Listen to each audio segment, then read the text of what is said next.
नमस्कार, आप देख रहे हैं टाइम्स ऑन ऑफ भारत का डिजिटल पेज। मैं हूं आपके साथ कंचन जिस्मानी। जम्मू कश्मीर, उत्तराखंड, हिमाचल प्रदेश पिछले कुछ सालों में एक के बाद एक लगातार बादल फटने की आपदाएं सामने आने लगी हैं। नतीजा जानमाल का भारी नुकसान। अब यहां दो बातें हमें समझने की जरूरत है। आखिर ये बादल फटना होता क्या है और पिछले कुछ सालों में इतने बादल क्यों फटने लगे हैं? बादल फटना किसे कहते हैं? आप फटने शब्द पर मत जाइए। इसका मतलब है कि एक छोटे से इलाके में 10 सेंटीमीटर या उससे अधिक की भारी बारिश, ये 1 से 10 किलोमीटर के बीच का इलाका हो सकता है। यहां ध्यान देना होगा कि कभी कभी एक ही जगह एक से अधिक भी बादल फट सकते हैं। इस स्थिति में भयंकर हालात पैदा होते हैं और जानमाल का बेहद ज्यादा नुकसान होता है। बादल फटने की वजह आखिर क्या होती है? अब इसकी वजह की बात करें तो स्थानीय भौगोलिक स्थिति और मौसम पर बादल का बनना और फटना निर्भर करता है।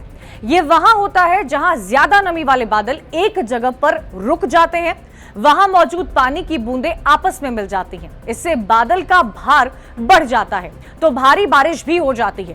पहाड़ी इलाकों की अगर बात की जाए तो वहां बादल फटने के लिहाज से परिस्थितियां होती हैं, जैसे कभी कभी बादल पहाड़ी इलाकों में फंस जाते हैं। पहाड़ों की ऊंचाई की वजह से ये आगे भी नहीं बढ़ पाते हैं, इसलिए पहाड़ी इलाकों में बादल ज्यादा फटते हैं। पिछले कुछ सालों में ऐसी स्थिति बनने की सबसे बड़ी वजह है देश दुनिया में क्लाइमेट का चेंज होना। मौसम में अचानक आ रहे बदलाव की वजह से मॉनसून सीजन एक जैसा नहीं रह गया है। जुलाई अगस्त की बात की जाए तो मॉनसून का असर ज्यादा दिखने लगा है। साल 2017 में आई एक स्टडी भी ये बताती है कि जुलाई अगस्त में सबसे ज्यादा बादल फटे हैं, यानी जो बारिश कुछ महीनों में होनी थी वो ज्यादातर इन 2 महीनों में हो जाती है। इसलिए कई बार बादल फटने की घटनाएं सामने आने लगी हैं हमारे। इसके अलावा भी पहाड़ों पर तेजी से हो रही कथित विकास, यानी कि भारी संख्या में बांध, सड़क बनने की वजह से स्थानीय जलवायु पर भी असर पड़ने लगा है।